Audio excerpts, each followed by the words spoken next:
നമ്മളൊരു ചർച്ച സംഘടിപ്പിക്കാൻ പോവുകയാണ്. പാത്രക്കടവ് പദ്ധതി നിങ്ങൾ കേട്ടിട്ടുണ്ടാവും. മണ്ണാർക്കാട് പാലക്കാട് ജില്ലയിലെ ഏറ്റവും പൂയംകുട്ടി പദ്ധതിയെ പോലെ, അതുപോലെ തന്നെ മറ്റുള്ള ഇടുക്കിയിലെ പദ്ധതിയെ പോലെ പാത്രക്കടവ്, ആ പാത്രക്കടവ് പദ്ധതിയുടെ പരിസരത്താണ് നമ്മളിപ്പോൾ നിൽക്കുന്നത്.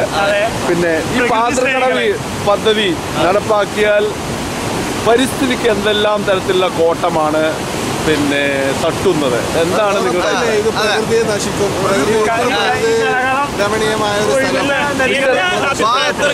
എന്ത് പദ്ധതിയായാലും പ്രകൃതിയിൽ നമ്മൾ നടത്തുന്നത് കൈകടത്തുന്നതല്ല, അത് ആസ് ഇറ്റ് ഈസ് അങ്ങനെ വിടാം.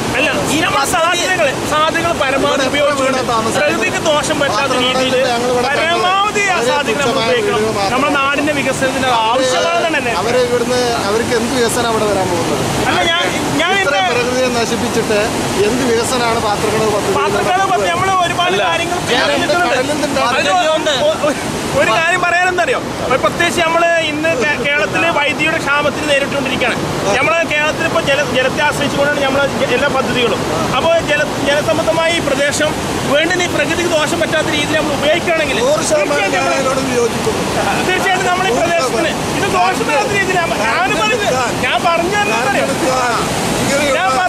ഈ ദോഷം വരാൻ പറ്റാത്ത